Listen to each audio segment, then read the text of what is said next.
એક મહત્વના સમાચાર મળી રહ્યા છે। નજર કરીએ મહત્વના સમાચાર પર। ગાંધીનગર પોલીસે પણ સઘન ચેકિંગ હાથ ધર્યું છે।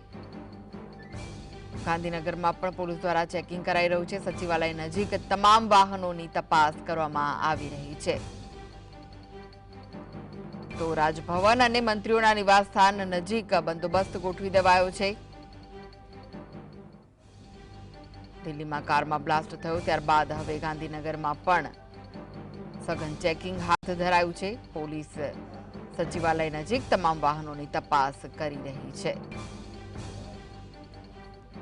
તો ગુજરાતને પણ એલર્ટ પર મૂકવામાં આવ્યું છે। ત્યારે ગાંધીનગરમાં રાજભવન અને મંત્રીઓના નિવાસસ્થાન નજીક બંદોબસ્ત ગોઠવી દેવાયો છે।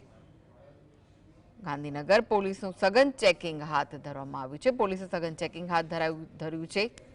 જે વાહનો ત્યાં આવી રહ્યા છે તે વાહનોની તપાસ કરવામાં આવી રહી છે। ત્યારે ગાંધીનગરમાં વિવિધ જગ્યાએ ચેકિંગ હાથ ધરાયું છે। તે પછી રાજભવન હોય કે મંત્રીઓના નિવાસસ્થાન નજીક પણ બંદોબસ્ત ગોઠવી દેવામાં આવ્યો છે।